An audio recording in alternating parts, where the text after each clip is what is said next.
그럼요. 여러분이 일단 교과목 제목만 보더라도 수학, 숫자에다가 배울 학 이런 거고요. 그 다음에 국어 이런 것들도 나라 국자에다가 말씀어 이런 식으로 해서 교과목 제목도 다 한자로 되어 있고요. 그 다음에 여러분들이 용어 같은 것들도 다 한자로 되어 있다는 것을 아실 거예요. 그래서 여러분들이 한자만 알아도 예를 들어 우리가 경제 용어라든지 법학 용어 이런 거를 막 우리가 외우잖아요. 외울 필요 없어요. 그 글자의 한자 뜻을 알면 저절로 외워지게 되거든요. 그래서 한자를 알면 특히 이제 우리나라의 그런 글이라는 것이 한문이 상당 한자로 만들어진 단어들이 굉장히 많기 때문에 한자를 익혀두면 기본적으로 그런 것들을 이해하는데 남들보다 더 빨리 할 수가 있게 되죠. 그래서 도움이 많이 될 테니까 열심히 해주세요. 예, 저는 지금 이제 학교에서 학생들을 첫 번째 가르치고 있어요. 그래서 학교에서 학생들한테 가르치는 과목이 이제 한문이라는 과목인데, 한문 과목 중에서 또 하나 특이한 과목이 있어요. 한문학과 문화 컨텐츠라는 과목도 제가 가르치고 있거든요. 근데 이 과목 같은 경우에 학생들한테 상당히 인기가 많아요. 그래서 사람들이 한문학이라는 것과 문화 컨텐츠가 무슨 연관이 있길래 라고 이제 신기해 하지만, 이 과목을 수강한 학생들을 보면은 경제학과 학생들도 있고 신문방송학과 학생들도 있고 그 다음에 국문과 학생들도 있고 그래요. 그래서 한문으로 기록되어 있지만 이것이 문화 콘텐츠로 무궁하게 활용될 수 있다는 것을 알고 하거든요. 그래서 저 같은 경우에 이제 학생들을 가르치는 게 첫 번째고요. 두 번째는 이제 번역을 하고 있어요. 한문으로 된 것을 이제 현대어로 번역을 하는데, 지금 같은 경우에는 이제 반개수록이라는 책을 같이 번역을 하고 있기도 하지만, 제가 번역한 것 중에 좀 특이한 것이 있어요. 그래서 조선시대 후기 때 하늘에서 일어났던 날마다의 기록을 기록한 책들이 있거든요. 그것을 이제 천변등록 또는 천변측후단자라고도 이야기하는데, 그것을 이제 번역을 하기도 했고, 그 다음에 조선시대 수학책이 있어요. 사람들이 조선시대 수학책 그러면 다 생소해 하지만, 어쨌거나 조선시대 수학책을 또 번역을 했고, 그 다음에 이제 무용 관련된 옛 무용 자료들을 찾아서 정리도 하고, 그 다음에 지금 또 하고 있는 것은 이제 조선시대부터 근대까지의 그 편지 쓰는 방법의 책들이 있어요. 이제 그 책들을 지금 정리를 또 하고 번역을 하고 있거든요. 그래서 번역하는 것, 이것이 있습니다. 그래서 보통 이제 한문학과 홈페이지에 저희 학교도 그렇고 다른 학교 한문학과도 그런 홈페이지에 학과 소개란이 딱 뜨거든요. 그러면 이제 학생들이 졸업을 하고 이제 취업을 할 수 있는 길이 무엇이 있나에 대한 설명도 나와 있어요. 거기에 보면은 주로 이제 한문 교사, 그 다음에 전문 연구가, 한문을 연구하는 사람, 그 다음에 또 뭐가 있을까요? 번역가, 전문 번역가 이런 것이 있어요. 근데 이 정도만 있고 나머지는 한문을 배워서 기자가 되기도 하고, 그다음에 은행원이 되기도 하고, 그다음에 제가 아는 분은 지금 문화 컨텐츠 진흥원에서 또 중요한 업무를 맡아서 하기도 하거든요. 그러고 보면 한문이라는 것이 그냥 우리가 얼핏 생각하면 한문 선생님, 번역하는 사람 이 정도일 뿐일 것이라고만 생각하지만, 실제로는 문화 컨텐츠 기획을 하는 사람들도 있고, 그다음에 또 한문을 잘 하시는 이제 기자님이 또 한 분 계세요. 그분 같은 경우는 이제 한문 전문 기자님이 되셔서 옛날에 있었던 이런 것들을 많이 이제 가지고 한문으로 기록된 철학 이런 것들을 이제 아주 전문적으로 깊이 있는 기사를 써주시는 분들도 있고 그렇거든요. 그러다 보니 한문이라는 게 꼭 특정 전공에만 이제 국한된 것은 아니고, 그것을 약간 어떤 역사성을 필요로 하는 것이 있다면 그것은 여러 전공 또는 여러 분야로 다 살릴 수 있지 않을까 하는 생각이 들었습니다. 인기학과일까요?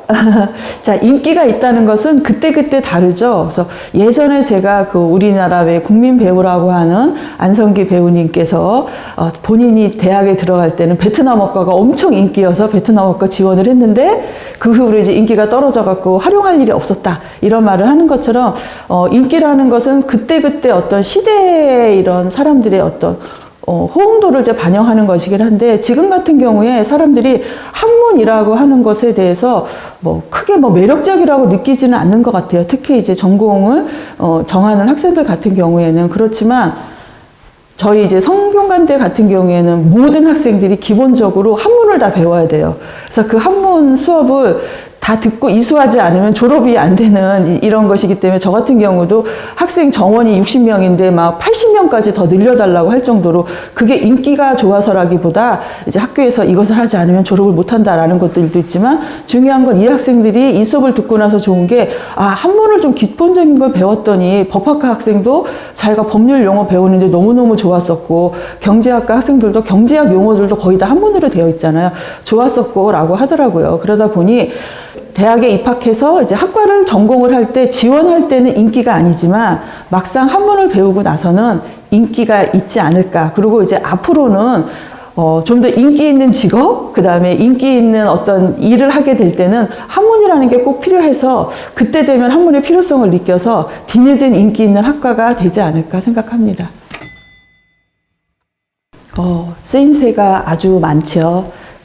예를 들어서 제가 말씀드린 것 중에 노벨상을 받았던 그런 이야기들도 있고, 그 다음에 지금의 의학 체계 같은 경우, 그다음에 약학 이런 것들도 있는데, 예를 들어 지금의 기술로서는 도저히 그 성분을 추출해낼 수 없어서 포기를 하려고 했었던 그런 일들도 옛날의 기록을 통해서 거기서 물론 거기는 정확하게 기록되어 있질 않고 대충 기록되어 있지만 그것을 이제 응용을 해서 현대적인 기술로 완벽하게 추출했었던 그런 일들도 있거든요. 그러다 보니 그런 것이 의학이나 약학 이런 것뿐만이 아니라, 그다음에 제가 아까 좀 전에 천문학 책을 말씀을 드렸었는데, 우리나라 이제 조선왕조실록이라는 것이 조선왕조가 시작돼서 끝날 때까지를 매일매일을 기록을 했던 그런, 물론 빠진 부분도 있기는 하지만 거의 대부분을 기록을 했거든요. 그 기록물을 가지고 영국의 천문학자들이 논문을 써서 발표를 한 일이 있었어요. 그것은 뭐냐, 해성의 이런 것들, 그 다음에 초신성 발견에 관한 것들, 이런 것들을 했는데, 예를 들어 케플러 초신성이라는 것이 우리나라 한 선조 때 나왔었던 일이었었는데, 당시 유럽의 기록은 별게 없는 거예요. 너무 짤막하고. 그런데 조선의 기록을 보니까 하루도 빠짐없이 날마다 그것을 꼬박꼬박 기록을 해놔서 초신성이 언제 처음 시작을 해서 어떻게 소멸이 됐는가, 그 다음에 해성이라는 것도 언제 처음 나타나기 시작해서 어떤 형태를 가지고 어떻게 소멸이 됐는가를 너무나 잘 알게 되었고, 중요한 것도 해성 같은 경우는 주기적인 것도 있고 비주기적인 것도 있거든요. 그래서 어떤 해성은 얘가 얼마 만에 한 번씩 돌아오더라, 이런 것들까지 알 수 있는, 그러니까는 굉장히 중요한 데이터가 되었었던 거죠. 그래서 오히려 우리나라 이 기록을 갖고 이제 외국의 학자들이 연구를 하고 지금도 굉장히 많은 관심을 보이고 있다고 해요. 그래서 한문이라는 것은 이렇게 지금까지도 쓰이고 앞으로도 우리가 지금 미처 파악하지 못했던 숨어있는 이런 보석들을 캔다면 앞으로 미래에도 엄청나게 쓰일 것이라고 생각을 해요. 그리고 이제 제가 가르치는 이제 과목 중에 한문학과 문학 콘텐츠라는 게 있다고 했잖아요. 거기서도 이제 한문학이라고 하는 것들이 어떻게 이제 4차 산업 시대에 맞춰서 특히 우리나라가 지금 중요하게 생각하고 있는 이런 문학 콘텐츠로 개발할 수 있는 것인가를 가르치고 있는데, 그런 것들에도 충분히 활용될 것들이 많이 있습니다.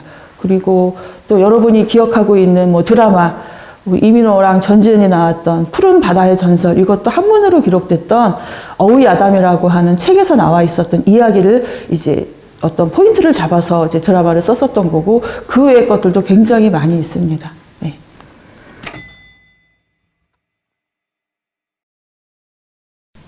예, 물론입니다. 지금 오히려 저 같은 경우에는 이제 독학을 하다 보니까 번체를 따로 외우는 번거로움이 있었어요. 근데 이제 번체가 나오게 된 것은 한자가 너무 획수가 복잡해서 한자 같은 경우에는 줄 하나 더 있고 없고 점 하나 더 있고 없고에 따라서 글자 뜻이 확 이제 바뀌어버리게 되니까 사람들이 어려워했는데, 그래서 많은 사람들이 문자를 해독하지 못하는 이런 일이 생기니까 이제 국민들한테 이런 문맹률을 좀 낮추고 하려고 이제 중국에서 좀 간편하게 글자 획수를 줄이고 하려고 이제 만들어낸 글자가 이제 간체라서 상관은 없겠지만 번체를 알아두면 훨씬 더 유리한 점이 많죠. 그리고 이제 간체라는 것도 기본적으로 번체에서 생략하여서 만들어진 것이기 때문에 간체를 무작정 외우는 것보다 번체를 먼저 알고 여기에서 이런 복잡한 부분을 생략하고 기본적인 요소만 남겨둔 글자가 이 글자라고라 생각을 하면 훨씬 더 쉽게 외워지게 되는 거죠. 그래서 한자를 많이 알아두면 훨씬 더 도움이 됩니다.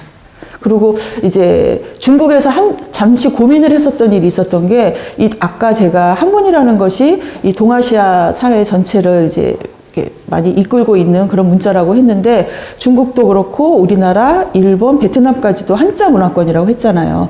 그랬는데 대만도 번체를 쓰고요. 한국도 당연히 지금 번째를 쓰고요. 일본도 번째를 쓰고요. 중국만 오리지널 나라였던 중국만 간체를 써서 야 이거 오히려 그렇지 않냐 우리도 다시금 번체로 바꿀까 안돼 그러면 또 글자를 몰라 해서 고민 중이라는 이야기를 들었습니다.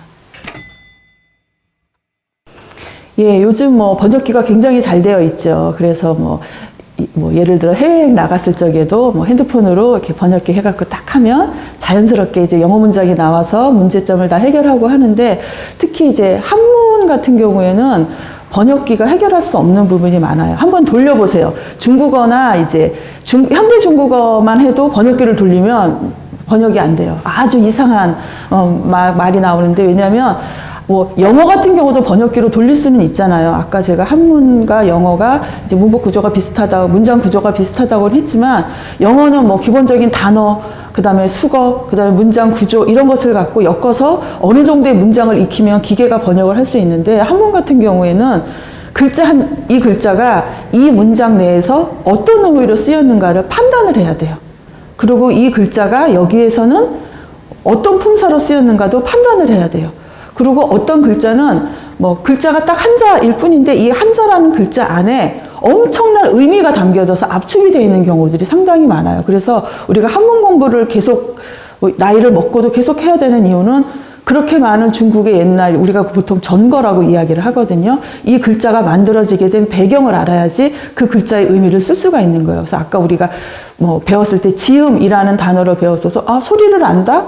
뜻은 아주 친한 친구라고 하지만 이게 왜 소리를 아는 것이 친한 친구가 된다는 것은 그 내용을 알아야 되잖아요. 그러다 보니 그거를 그 AI는 판단을 할 수가 없게 되는 거죠. 그리고 지음이라는 글자가 어떨 때는 친한 친구라는 뜻으로 쓰일 때도 있지만 어떨 때는 정말 글자 그대로 소리를 안다라는 뜻으로 해석해야 될 때도 있거든요. 그러니까 그 판단은 사람이 판단을 해야 되는 거예요. 그래서 AI 시대가 오더라도 한문을 번역하는 것은 특히 이렇게 예를 들어 뭐 수학이나 뭐 천문학 같이 아주 일정한 틀로 반복되는 것들은 할 수 있겠지만 그렇지 않은 것들은 어려울 거예요. 그래서 어차피 인간이 해야 되는 일이니까 열심히 배워두면 도움이 될 겁니다. 예. 지금 제가 이제 졸업을 하고도 저희 이제 지도교수 선생님과 함께 계속 2주에 한 번 아니면 1주에 한 번씩 만나서 계속 공부를 하고 있어요. 공부를 하는데 그 선생님께서 평생 동안에 이제 야담이라고 해서 옛날 사람들이 짤막짤막하게 썼던 이야기들, 아직 소개되지 않은 그런 이야기들을 책을 찾아서 이야기를 발굴하시고 그것을 번역을 하고 계세요. 그래서 책도 내셨지만 사람들이 아직 많이 모르는 것 같더라고요. 그래서 이런 책들을 그냥 공부하는 사람들끼리만 알고서 넘어갈 게 아니라 많은 대중들이 이런 이야기들을 접해본다면 그 시대 여러 가지 것들을 알 수 있고 또 일단은 재미있으니까 이렇게 숨겨져 있는 이야기를 발굴해서 이제 보통 사람들이 일반 대중들이 좀 더 재미있게 받아들일 수 있고 이해할 수 있도록 하는 작업을 지금 연구하고 있습니다.